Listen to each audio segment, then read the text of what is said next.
Oh boy, this game, this game is the future of gaming right here.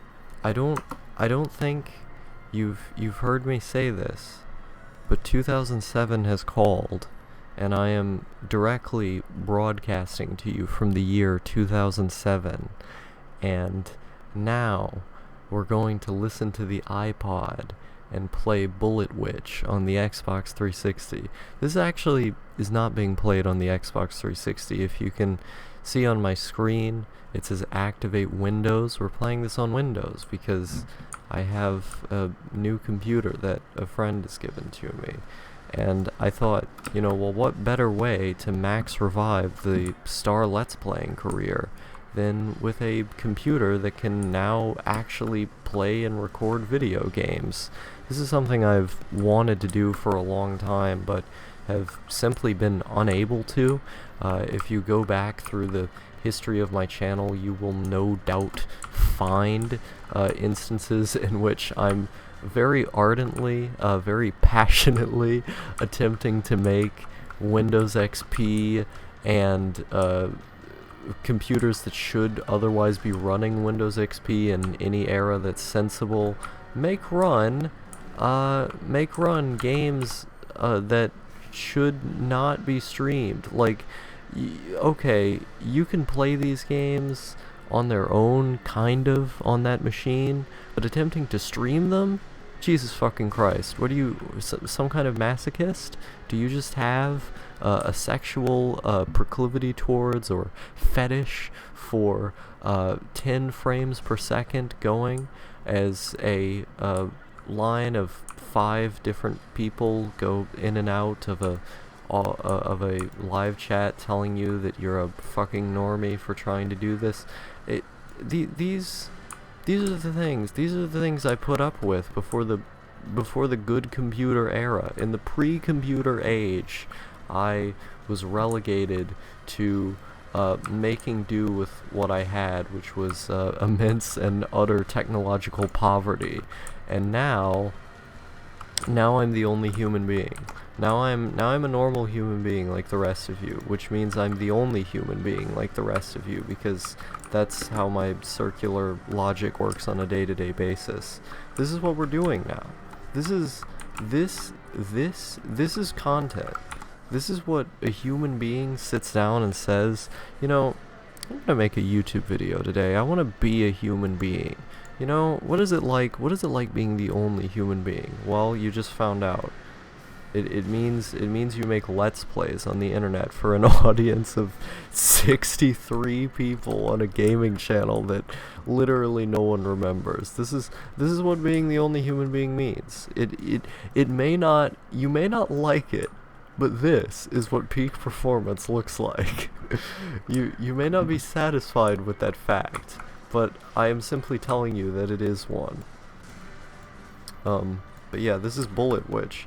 This game was the next generation of gaming in like 2006, July 2006, when it was originally released in Japan on the Xbox 360, and with the 360, Microsoft was trying their damnedest to get it going in Japanese markets, because they wanted to be a competitor to Sony and Nintendo, which pretty much had that market on lockdown due to the fact that they were Japanese companies, and typically in Japan, they will not buy video games or products in general from countries that are not Japanese. I believe it's the Call of Duty games. I don't remember if it's Call of Duty or another flagship American series, something in that general vicinity, that Sega actually license and release in Japan. And it's literally just so the Sega logo is on there, because they're recognized as a Japanese company. There's Sega hotels and shit over there, and so it makes money as a result of that, or at least more than it otherwise would have, having an American logo stamped on it. And I find this fascinating.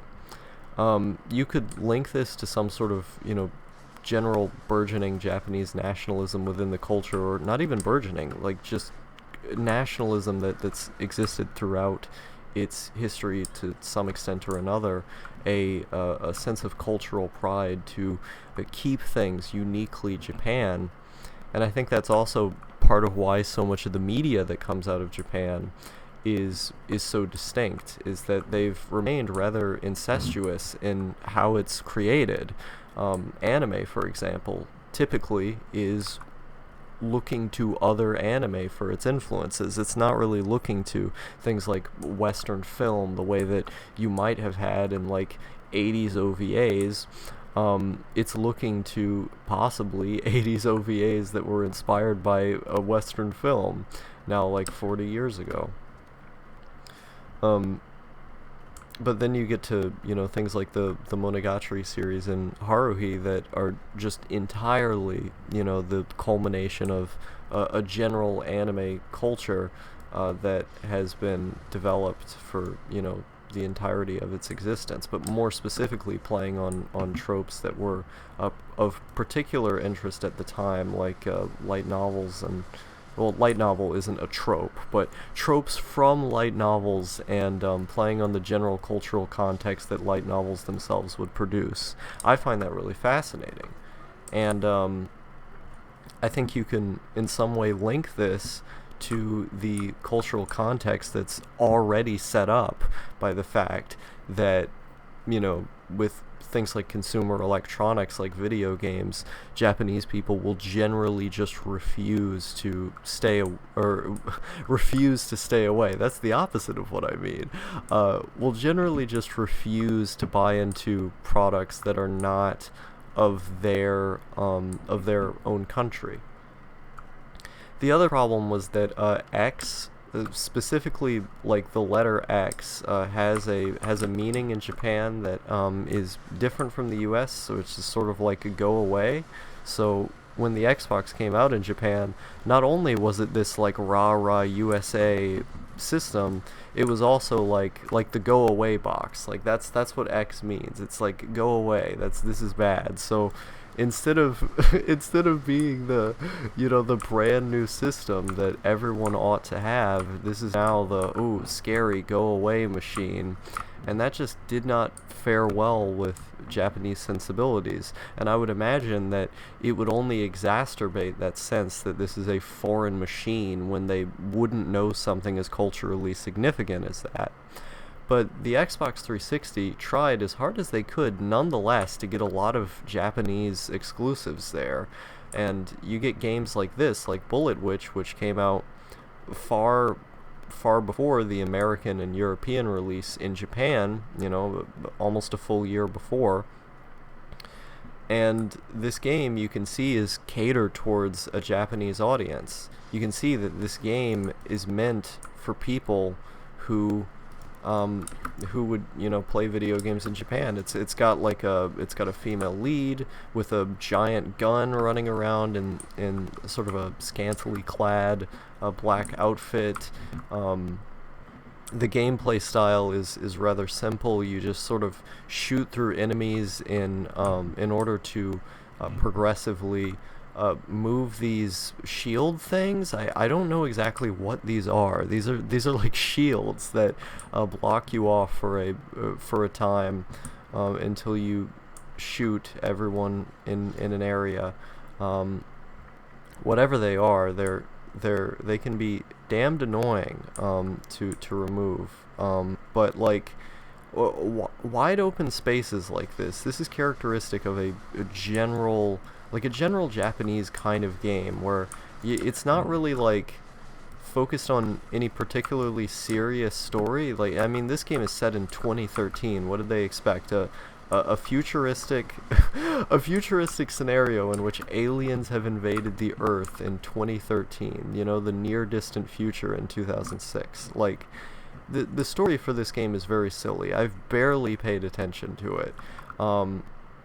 It's meant to be just an overly dramatic, fun, extreme romp in which, a hot girl runs around with big gun, or at least girl who I would assume to be hot, as I'm not attracted to women, but you get the idea.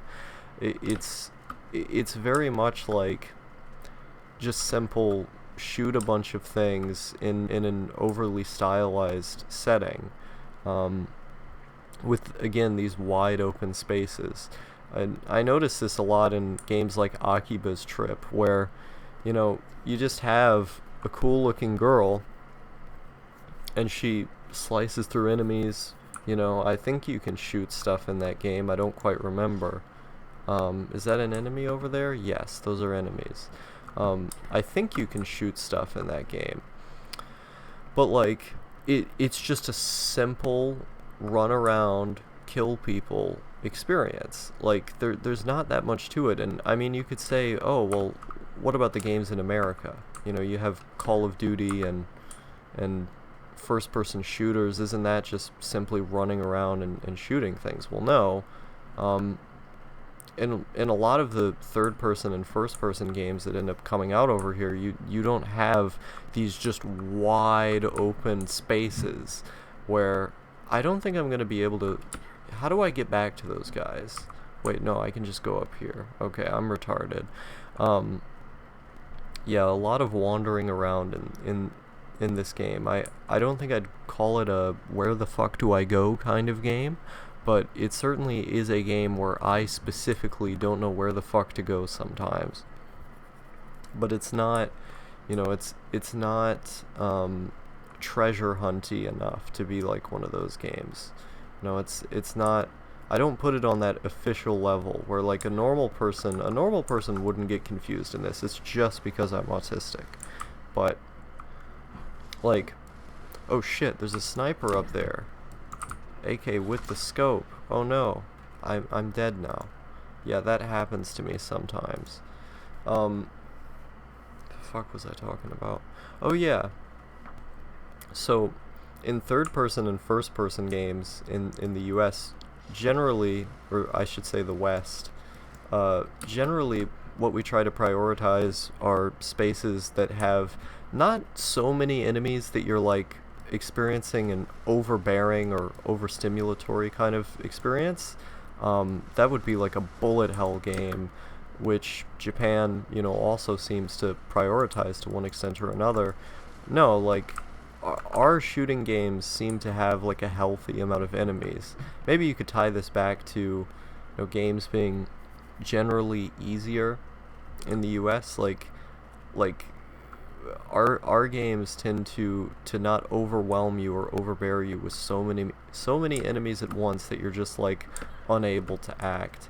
It's more like we try to find a healthy medium for everyone involved.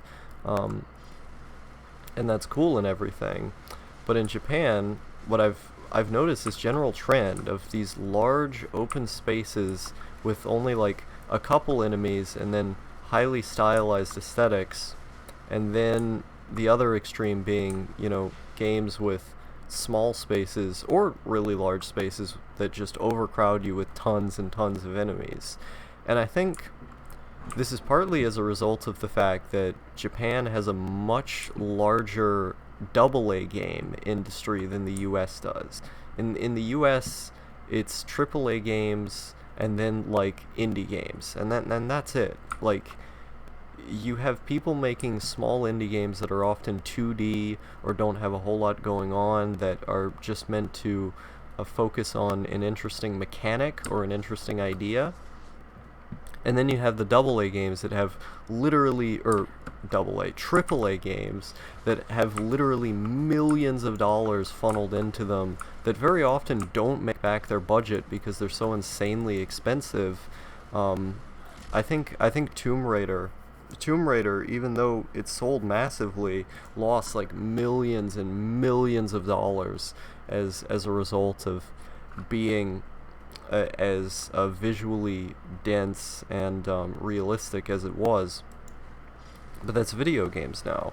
In order to have a AAA experience, in order to have a game that's hyped, that everyone is excited about, you either have to be one of these free-to-play first-person shooter games like Apex Legends or whatever that new one was that had like the visual style of Overwatch, sort of. You know which one I'm talking about. Or Fortnite. Um, like you have to be one of those games that people are just going to keep spending their money on in order to like pay to win or get DLCs or something, and just constantly play. It's massively multiplayer. Or you have these games that cost millions and millions of dollars that ultimately are at a massive risk of not even making back their budget because of how expensive they are.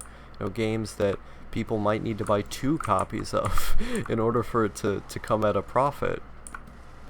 And I don't like this because I think, the AA games, they provide a perfect medium of being able to express the interesting ideas that indie games are able to, while at the same time are able to have nice visuals, look pretty, have larger environments, the way that AAA games are able to. They just don't have the overzealous, overabundant aesthetics that are meant to mirror reality as much as humanly possible. That's not there, yeah, but you don't always need that. Sometimes you just need a game to be fun and interesting, or even just mildly fun and interesting. And I would like to see more games that are just kind of fun and kind of interesting, that also have enough budget behind them to have a fully 3D rendered world, or more going on in general. A good example of a AA game doing well is Dark Souls, because Dark Souls did not have a very big budget. I don't remember the exact numbers at this time now. It didn't have a huge budget. It was just From Software in Japan wanted to make an interesting game, and there they did it. They were able to use the resources that they had the best that they could to provide a generally nice looking environments and characters with enough money to do the kind of mechanics that they wanted to, which were ultimately very innovative and interesting, that grabbed a lot of people. I want more of that. And Japan, because the Japanese game market is again so insular, not particularly trying to appeal to any other country besides their own, they're able to make more of these AA games merely out of necessity. Like, because the market is so much smaller for who's going to consume their games, the AA game strategy is the only strategy that they're able to go into, unless they're going to go full indie game mode and just release like a 2D bullet hell game, which I'd be totally happy with because I love that genre. But I find that really cool about the Japanese game market, and it makes me wish that we got more Japanese games translated over here. I mean, this game is made by Xseed, and they tend to provide pretty good localizations of interesting games. But I wish that more of them came stateside, just because I can personally connect so much more with the spirit, the idea of making something just for it to be aesthetically cool or interesting, that doesn't have the biggest budget behind it but has a budget behind it, not completely fucked off like an indie game might be from doing certain things. But it's just generally interesting. Like, my favorite console of all time, for example, is the PS1. I oscillate between saying it's the PS1 and the PS2, because if you include the PS1's library, obviously I'm going to say the PS2. And I think the PS1 only slightly, very slightly beats the PS2 in terms of being my favorite console. They're very, very close to one another. And then obviously the NES is there. I guess you could put it in the third spot, or maybe it takes the second spot from the PS2 sometimes. I really hate ranking things. In my opinion, ranking things is fascist. But, like, PS1, the reason I like the PS1 and the PS2 so much is because, not just because they had so many localizations of Japanese games, but it's also because the games that were being released on those consoles, were at liberty to be experimental. They weren't at the period of having these massive budgets for games yet. They could still make a random company that, no one remembers anymore, could still take a risk and make a relatively cost-effective game and see if it stuck. Experiment with a new idea. Do something different than what game companies would normally do. See if it stuck. Now, one of my favorite games on the PS1 is called No One Can Stop Mr. Domino. It's literally just you as a domino having to line up the dominoes on like an overhead. You're basically looking from above the character's perspective, like you're God, and you can't stop moving. You're forced to continue moving on this plane. Where are the other enemies? I literally don't know where they are. Where are they? This is just gonna be a video of me aimlessly wandering around in this game. But you're forced to walk around on this plane. You can't stop moving, and you have to line up dominoes until eventually you hit on all of the individual buttons on the field, and the stages get progressively harder and harder to navigate. Maybe I can use a spell to blow this thing up. That's what I'm gonna try doing. Or want to be the hero of my story. Yeah, maybe I can use a spell to blow this thing up, because it looks like there's gas in there, right? Hey, there we go. A new path has been unlocked. But Mr. Domino's really cool, because before that point, whoever thought of making a game where you're literally playing dominoes and you're racing the clock, there's a time limit, you're forced to think quickly on the placement of your dominoes, because again, the dominoes are all being placed behind you as you're playing the game, so you just have to line them up behind you as you're going. And I thought it was a really unique gameplay style, but that game would never be made today, unless, I guess, in indie studio had the funds to put it together. Who would fund that? Who would give that a major release on a console and say, this is worth releasing. I like this. This is worth taking the chance on. No one would do that. And I realize, because it's a PS1 game and the mechanics are rather simple, it's easier to make into an indie game these days. You don't need a whole lot of money for that. But the general spirit is what I'm trying to point to here. The general idea. The idea of producing a game that is different, that operates with a unique. Oh my fucking god! Well, at least there was a checkpoint. I could have easily dodged that. Just press the shift key. But no, that, or not the shift key. Is it the shift key? No, it's the space bar. That idea of just making a game that's different and interesting. I like that a lot, because what I care about in games is uniqueness. That's why the PS1 is my favorite console, is because I don't want games to necessarily be good. I just want them to express an interesting aesthetic, express some interesting ideas, play around with what the concept of a game could be. That's all I care about. I don't want anything else. Okay, there's no way I can get them from this range. I forgot that's something you can do in this game, that you can, if you press the E key, you can make it to you can aim at the guy from a longer distance. I completely forgot about that.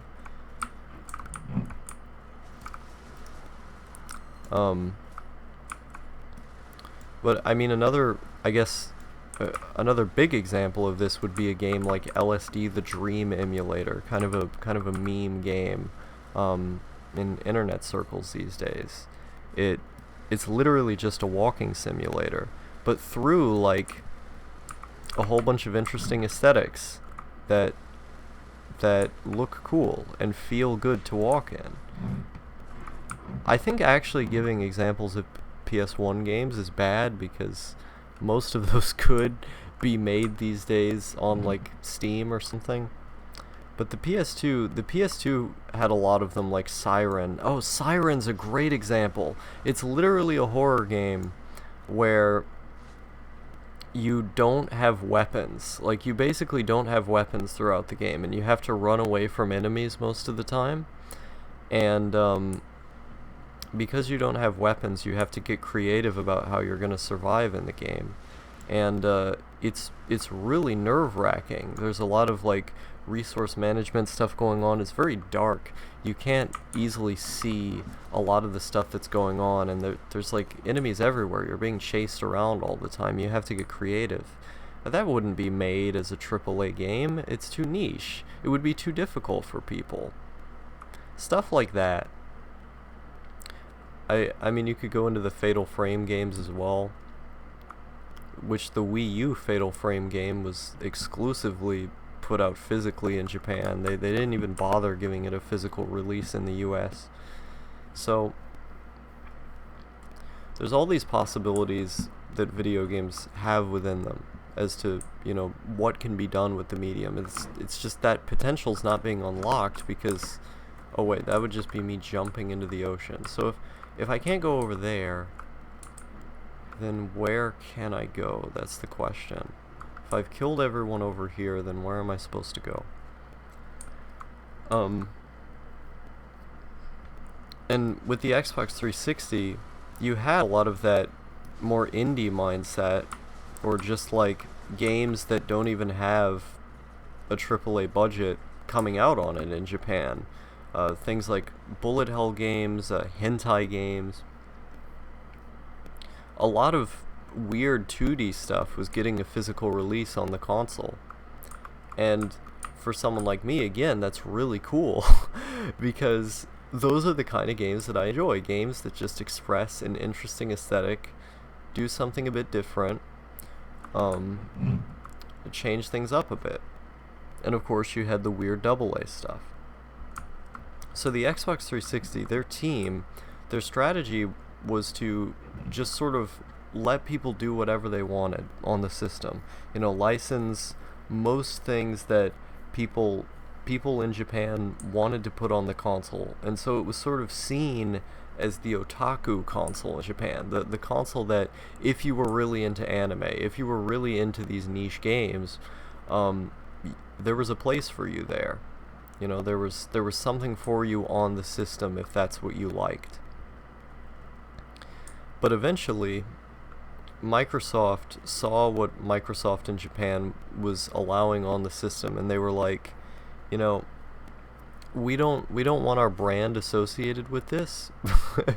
So could you please pipe down a bit with the extremity, with all the big titties and whatnot. So it became much more difficult to put games on there, and as a result of that, the system ended up doing a lot worse than it otherwise would have. If they kept going with the otaku stuff, I think you would have had a decent run for the 360 in Japan, because that's what Japanese audiences ultimately wanted. Even though the name of the console, the brand of the console, swayed a lot of gamers from purchasing it, even though that was the case, the game library was in part making up for the loss in sales. But of course, you know, Microsoft had to take the image of the company over the gamers in Japan. Jesus Christ, that was like a long that was a long tirade I got into just from talking about the existence of Bullet Witch. It's really cool that they put this game on Steam, because I don't think I would have played it if it were just on the 360. Not gonna lie, not the biggest fan of the Xbox 360 as a console. I grew up with it and everything, but like, the controller I don't like, the aesthetic of the system I don't like. It's just not really my thing. And there's a lot of amazing games on it. It's just not something that I can easily identify myself with. I much prefer the PS3. I always have, even though I was surrounded by 360 games growing up because my dad was a big 360 person. He always preferred Microsoft as a brand to Sony. He sort of thought of Sony as like the company where their stuff breaks down all the time, even though the PS3 was much more durable than the 360 was, which is ironic, especially because he got work fixing Xbox 360s back then. That was sort of his whole gig. And so the fact that this brand, is this guy dead? I don't even know, is this guy dead yet? He's not getting up. But these things aren't really being moved either, so I'm assuming, do I just use lightning again? I don't know what to do here. Is like, what's going on? Is he dead? Oh, it's those guys. I have to take out those guys. The console that he bought because he thought it would be more durable ultimately gave him a job in fixing them later down the line. But of course, that was all local. It was just like, hey, you need your Xbox fixed. I'll pay you $50 to do it, or you pay me $50 to do it. It was kind of cool being able to be the kid in school when ultimately I went into school, because I was homeschooled for the vast majority of my life. When I went into school saying, hey, you need an Xbox that needs fixed, and then people would go, yeah, I got this broken one and I got that broken one. Well, my dad can fix it for you for a price. It was weird being able to do that back then. And because I'm autistic, I would do it in a like very awkward way. I would just come up to people and just ask them as if I were actually a salesperson. I didn't really know how to do it any other way. Come on, guy. Come on. Hey dude. Watch it. I got priorities here, man. What are you doing? Oh shit. He's over there now. Hey, come over here. Hey dude. Hey bro. What's up? Come over here. He kind of ran away. Well, now I think I didn't use the energy because I didn't cast the spell, so when I go over here I can just cast it. Okay. Hey dude, what's up? Come on, man. Okay, now he's looking at me. Now I have to cast the spell really quickly. Come on. No, video games are great. Video games have been like my thing for my entire life. I have no idea how this is going to sound when it comes out because there's a fan in this room that I'm in. I'm in a room in a internet friend's house in Virginia, and I'm in their upstairs. I'm in their upstairs room. I'm the only one who seems to be upstairs, and so I'm kind of like in a whole world just by myself up here. And he let me borrow a mic of his in order to make videos, which is great because like I need to make videos in order to exist as a human being. I don't know how to live without making content. And so it's great, but I have no idea how much this fan is interfering with the sound of the audio. It could be the difference between me just actually putting this on the gaming channel and me putting this on the main channel in order to satiate whoever has been wanting content from me up to this point, because I haven't been producing much these days, and there's a reason for that. I've wanted to focus more on the quality of the videos coming out rather than just sheer content for the sake of content existing. it doesn't necessarily mean that I'm not still doing whatever I want, because the point of my channel is kind of that I do whatever I want. It just so happens that whatever I want seems to consist of having a degree of quality, making something that I myself would watch. And that isn't always what I've done with my videos. At times, I've just made videos because other people have wanted me to make videos. My friend, when he brought the mic up to me, he brought up streaming. You know, look up this video if you want to do streaming or anything like that.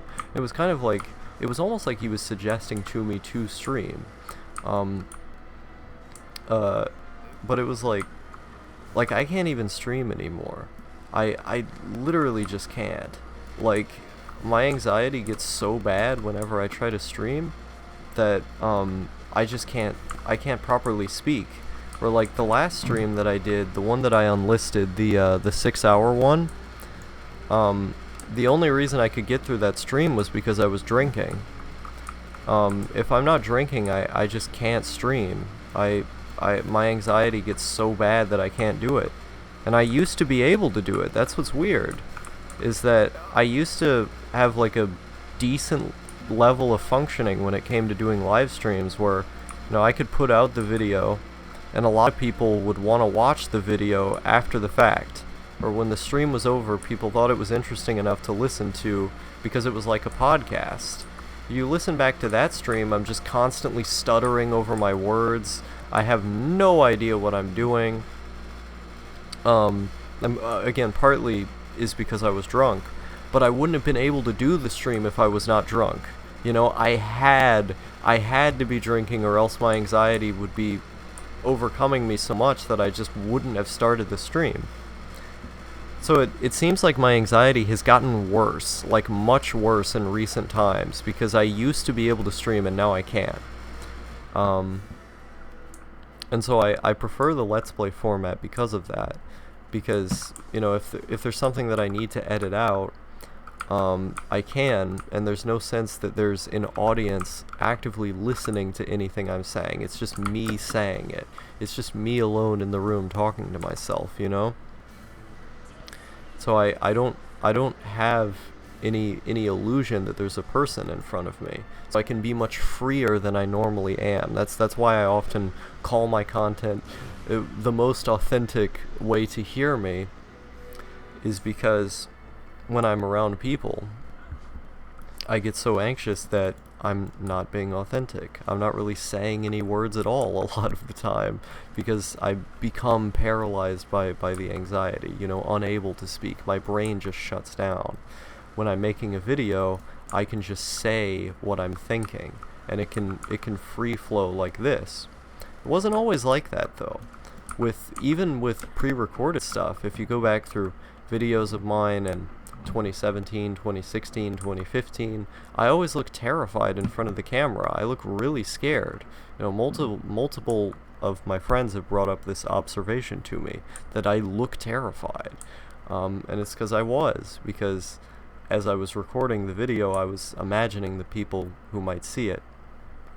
Nowadays, I don't have the sense that there's a person seeing it. I just have the sense that I'm in a room alone talking, and that helps me a lot. But with streaming, it's different. I have to engage with the fact that people are seeing it, and because of that, it gives me intense performance anxiety like I didn't have before.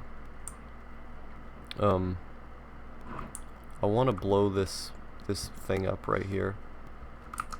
I think this is kind of a waste of magic, but I don't care.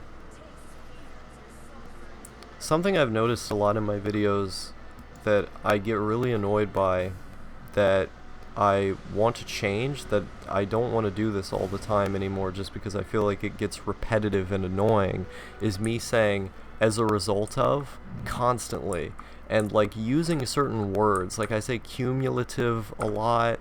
I say, what are some other star-isms? if you watch enough of my videos, you'll notice it, but as a result of especially, I say that all the time, it's always like me trying to say something is caused by something else, and it's like, can you just have can you just have a more coherent vocabulary, please? Or maybe not more coherent. Coherence is, can you have a larger vocabulary, please? And a more coherent way of using it. But my brain has gotten slower over time the less videos that I've made. Like, part of the not streaming thing is the quality over quantity approach, like I'm talking about, of I would be so anxious that if I did do the content, if I was even able to get to the point of doing the content, overcoming my anxiety to that point, the quality would be diminished because my anxiety would be so debilitating that I'd just be saying less or saying it worse. And that wouldn't be a good video to watch after the fact, because the point of the streams has always been to be kind of like a podcast. I wouldn't do the streams otherwise. With the videos in general, there's going to be less of them because I want them to be something that people can potentially go back to, or something that provides you a level of entertainment that you may not go back to it, but you can come away with it going, yeah, I didn't remember a lot of what she said, but you know, she had some interesting things going on that made that worth my time of day. That sort of thing. That's what I want to provide. And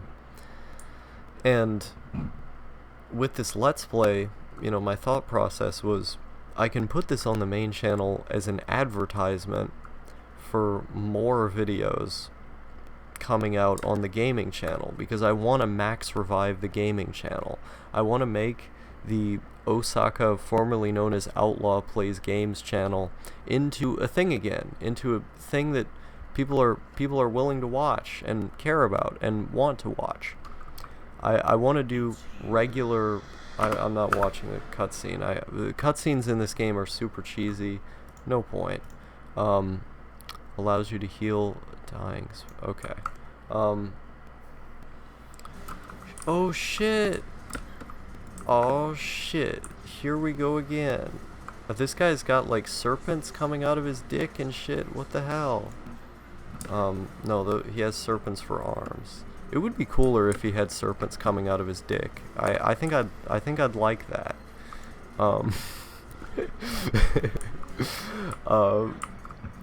no, like, what the hell? Is he like keeping me from moving with a spell somehow?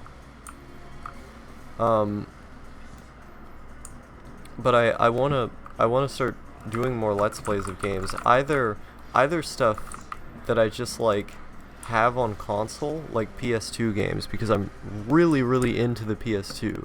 And I have a bunch of games that I got for like $1 at garage sales and stuff over the years. It's like absurdly cheap to collect for. It's great. At least for common titles, if you know where you're looking. You know, people in pawn shops these days often look up the prices on eBay for NES games and Super Nintendo because there's a perception that it's collectible, that it's like an antique. Because people on like Pawn Stars have had video games on there and presented it like it is this collectible thing. Normies who have pawn shops, old people, will watch Pawn Stars and go, wow, I guess these old video games that we get in the shop are worth something. So they'll look it up online, or a younger person who works at the store will look it up online, and then suddenly they'll have an idea of what the product is actually worth. And so running around into all of these mom and pop shops to look for video games all of a sudden isn't so much of a good way to get deals anymore, because now they're just basing it off the internet. At that point, you might as well just go to the fucking eBay and buy it, you know? And so the situation isn't great for a lot of older stuff. But for PS2 stuff, it's still in that, like, gray area where oftentimes you can go to a mom and pop shop and it's totally okay. It's free game, you know? Couple dollars, couple dollars for those games, they don't give a shit. They just want to get rid of them. And so it's still in that sweet spot where they're not considered an antique yet. PS1's basically considered an antique now, which makes me really sad because, like I said, it's my favorite console. But, PS2 stuff's easy to get.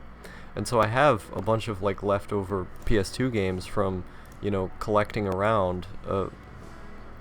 If I could figure out a way to maybe get, like, the old VCR setup or something plugged into my monitor.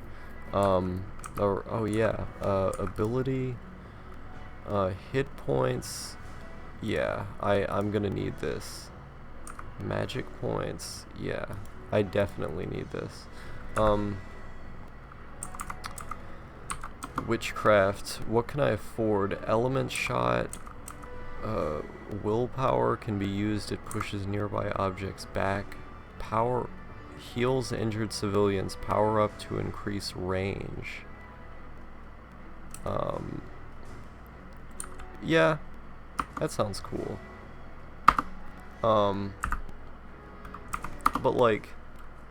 But that's the thing these days is that that's the thing these days. When I don't know what to say, I feel like instead of saying it's better to just fill the air with words.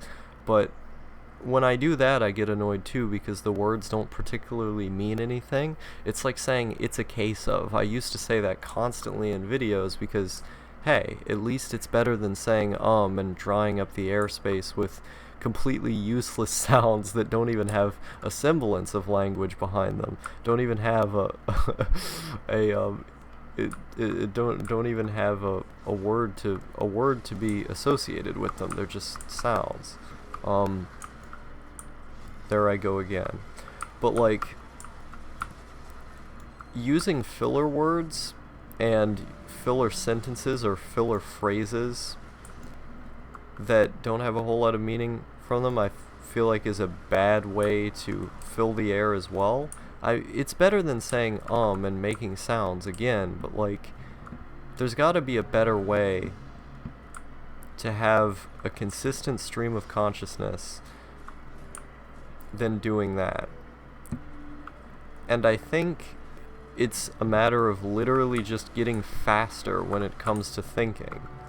And that's more difficult to do when you're talking and playing a game. Playing a game and talking is kind of an art into of itself.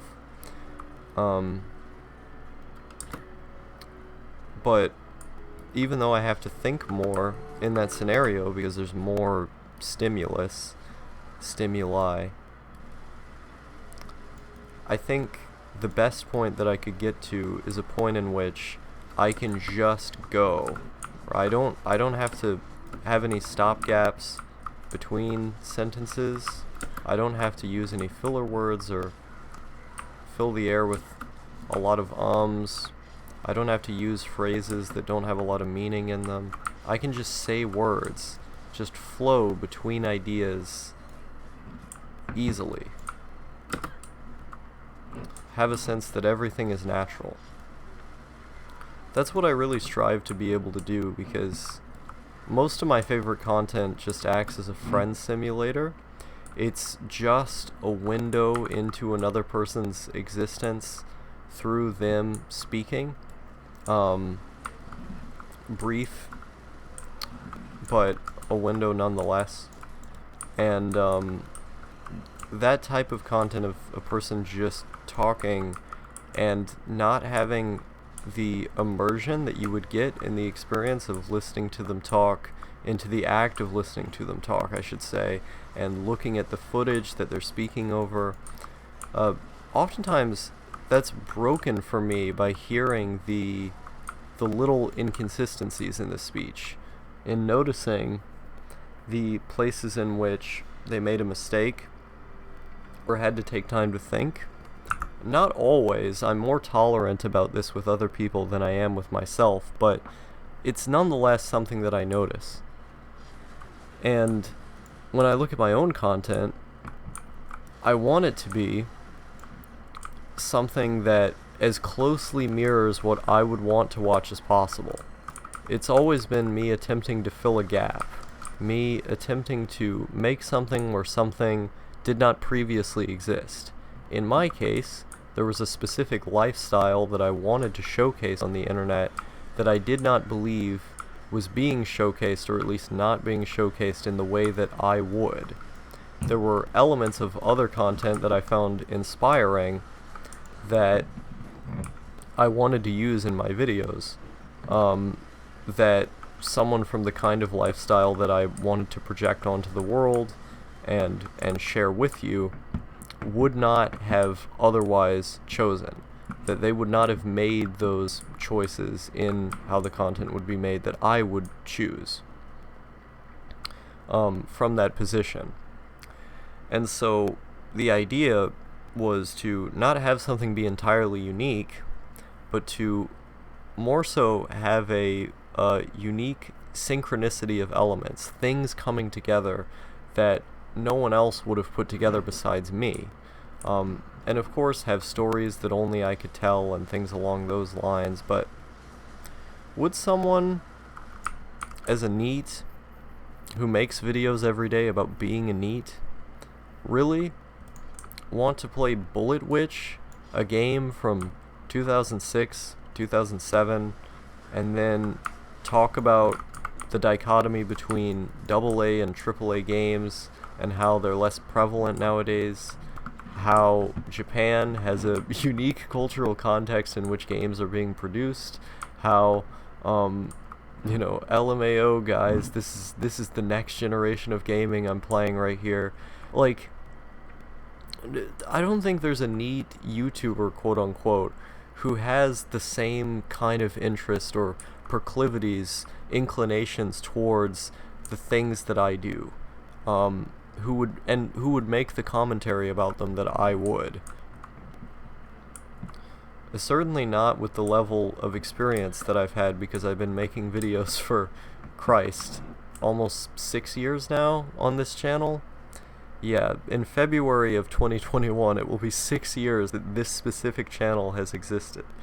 And I only started really practicing a whole bunch in like late 2016, and I only started really practicing a whole bunch in 2018. So the experience has been the experience has been one that you can't necessarily mimic without taking all this time. That, like, the things that I would have to say now wouldn't even necessarily be relevant by the time another person has practiced enough to get to the point that I'm at.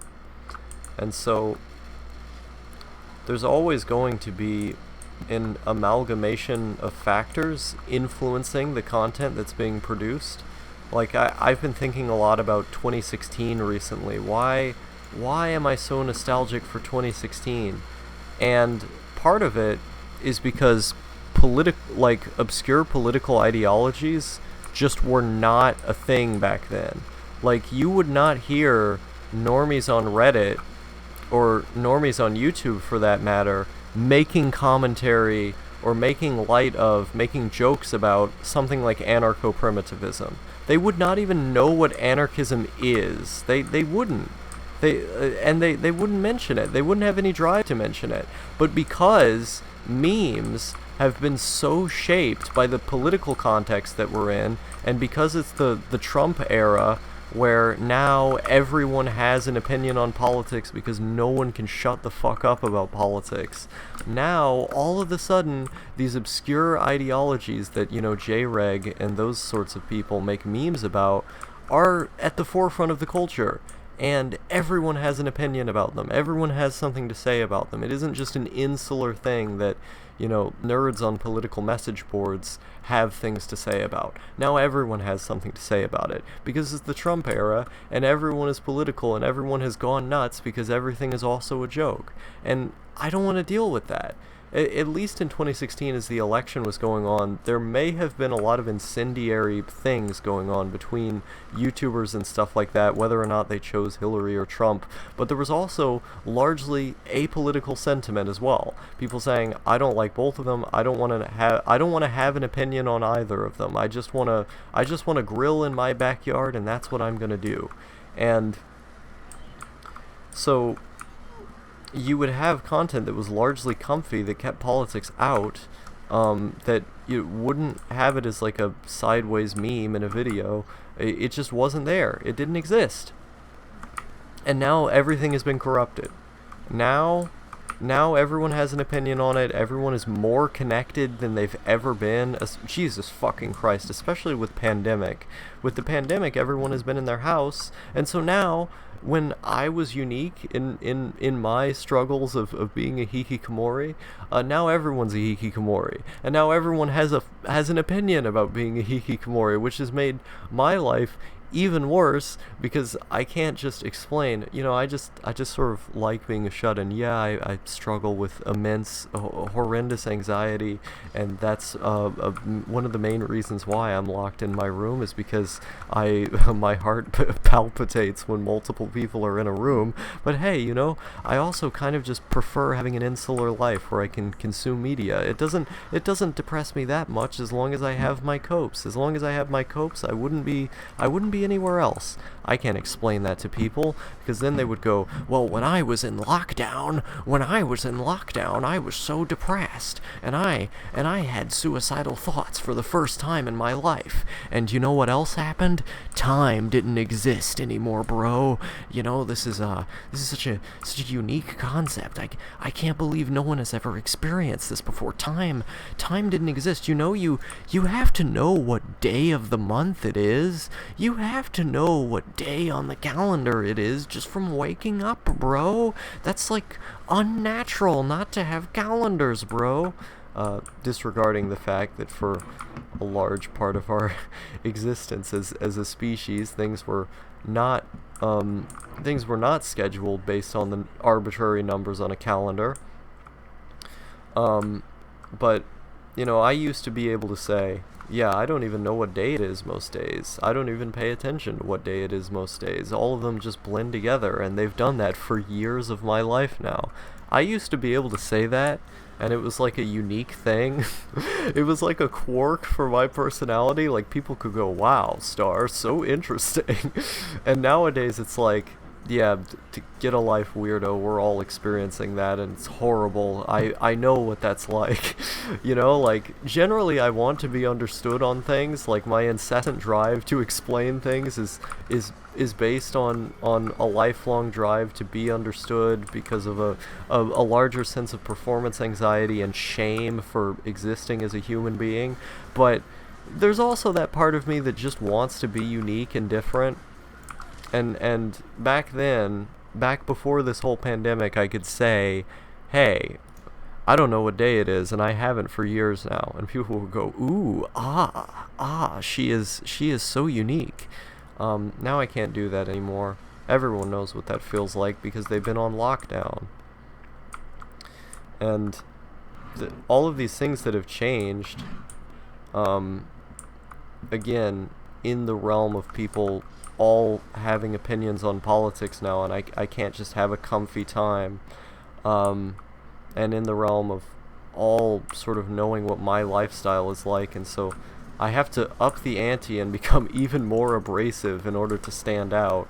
I mean, I already stand out, but you get the idea. I have to do even more weird things just to be different. In that regard, in the regard of in the realm of lifestyle, which, I mean, I already did, but it's just the fact that, like, people can connect on that specific thing now, and in the wrong way nonetheless, like, in a way that weaponizes it against me and against my lifestyle. In one way that's harmful towards me, because it is actively making being understood harder for those people. And then for the other people who do understand it and aren't moralizing at me and telling me to live a different way because of their experience, now I'm just less unique to them. So it's two things at once. On the one hand, it's being understood less, because people had a negative experience with the days blending in with one another due to lockdown and never leaving the house. And on the other, it's just being less unique to the people who kind of liked it or are kind of ambivalent. And so, like, it's multiple things at once that are causing distress for me about this year, and none of them I think to other people would be particularly significant because they're all identity focused. Oh my, it's one of these fuckers again. Okay, yeah. Now we're at a point in this game when there are a lot more enemies around, which is epic. I kind of presented this game like there weren't that many throughout my run so far. But yeah, I've just really wanted to go back to 2016 because in 2016 you could go on R9K and it was all just weirdos, you know, there wasn't an infestation of normies there. You know, you could live that insular lifestyle like I did that year for, you know, the summer and spring of 2016 to like, basically when school started in 2017, I was entirely just in my room alone. I barely left. It was really like April. April was the point in which my anxiety got ameliorated enough to be able to go to the store more often. But before April of 2017, I spent the entire spring, summer, etc. of 2016 and of 2017, the entirety of the year of 2017 until April, just completely in my room, staying up only at night. I would wake up oftentimes at like 4 or 5 p.m. I would always just be on my computer. I didn't talk to anyone. I didn't even talk to my own family. I would go like weeks sometimes without talking to my family. And I was completely alone. I would sometimes go back and forth to live with my dad, but even when I was with my dad, I wouldn't really say anything. It would be really hard for me to say anything because my anxiety would be so bad. I couldn't go into stores without my heart racing really quickly. Even with one of my parents there, it just really scared me. And I kept getting into awkward scenarios while I was there. I avoided leaving the house as much as humanly possible. I avoided going outside as much as humanly possible. I was basically a full-on agoraphobe. It was nuts. It was nuts the level that my anxiety was at back then. Certainly higher than anything I'm experiencing now, even though it is extremely difficult to talk to people. And so, you know, what I was... It should seem odd to someone to be nostalgic for something like that, and it is, because it was unpleasant. I was really depressed during that time. But it was also extremely comfy to be able to be up at nighttime, just sitting there with my food, you know, listening to the next podcast, laying in my bed, watching the next YouTube video, sitting in my chair, which I sat at for like 10-12 hours a day, and just watching videos, making videos, trying to work on making things. It was really comfy because I was just by myself, and the place that brought me there may have been the anxiety, the extreme anxiety, that made it difficult to function in the real world at all. But at the same time, there was also a real desire to remain there, a certain comfort that I got out of being alone, a preference that I had towards it. And some of my best memories in general are just being in my room in the dark, consuming entertainment, and at the disappointment of those COVID normies, having the days blend together with one another. some of my best memories. And that could be really depressing to a lot of people, and it probably is to some of the people listening to this, but that's just how it is. I didn't start getting better at socializing until I started voice chatting with Princess Plunder Phonics, who was known as Weeb Trash Productions at the time, who's still one of my best friends. With him, he was like the first friend I made online who was my own age. I had the D-pad before that, but I basically only went on the D-pad like once a week, if that. It was more semi-weekly if I even showed up. And it was just for a podcast. I didn't really talk to those guys outside of the podcast. With Weeb, or with Plunder, I should say, it was different. It was like, you know, he and I could just speak for hours, and it was totally fine. Do I shoot this? What do I do here? And speaking to him in March of 2017 and in April ended up making it easier to go outside. It was still really hard to go outside, but it made it easier. And from there on, it's just been me consistently staying in my room. Now in 2018, it was a different case where I was on SSRIs. So SSRIs completely removed my anxiety, even though they made my depression much worse. And so because of that, I was able to go look for jobs and stuff. When me and my mom were in Maine, I was able to withstand going on buses and all of these kinds of things. Made it easier. But once I got off of SSRIs, the anxiety became very intense again, and is still pretty intense. It seems like the longer I've stayed in my room, it's also worsened in some ways, because I'm not really interfacing with the real world to properly challenge it. And it is what it is. I don't know how I got on that topic. I think I was talking about how things have changed. Oh yeah, COVID.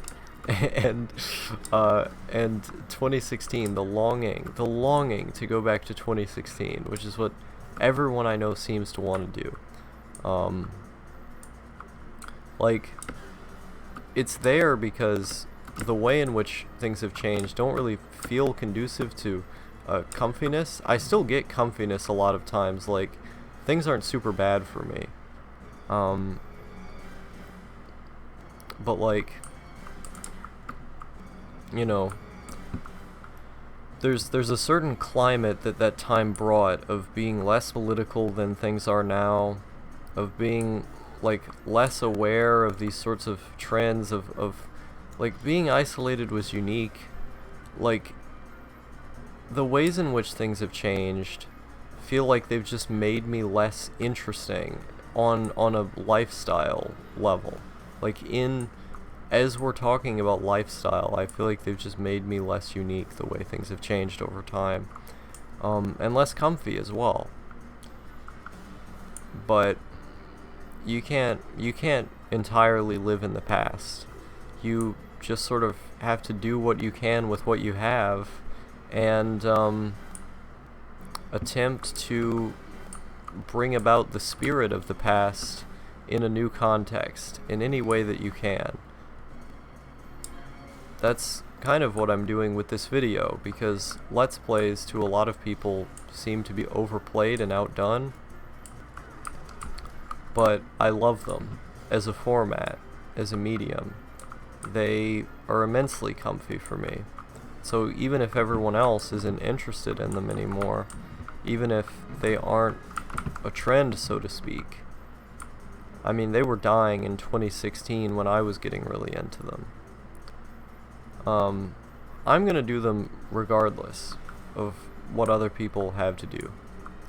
And the format of my Let's Play channel as well is going to be indicative of that general spirit.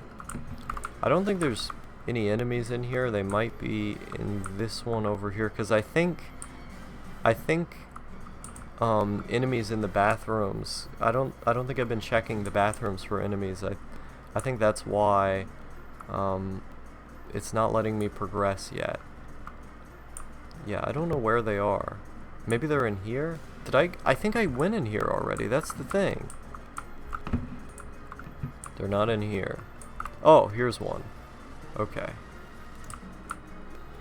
Is that it? Is that literally it? Yeah, I think I just have to keep walking around into the bathrooms in this building until I've eradicated every single alien life form. Because until then, there appears to be no sign that the gates are going to be lifted for me to progress. So I'm assuming that they're just holed up in here. Because I don't think there are any other doors that I missed. Well, I went in here already, right? This guy's sitting here. Yeah, I went in here. So where are they? Where is everybody? Yeah, I think I've had enough of this game. Decent game. It's sort of repetitive and you just kind of shoot things, but the point of the game is not to be particularly impressive in the first place. It's just to provide a neat aesthetic and the simple continual sense that you're shooting things, and also casting neat spells here and there. That was Bullet Witch, and that was me. I'll see you in the next one.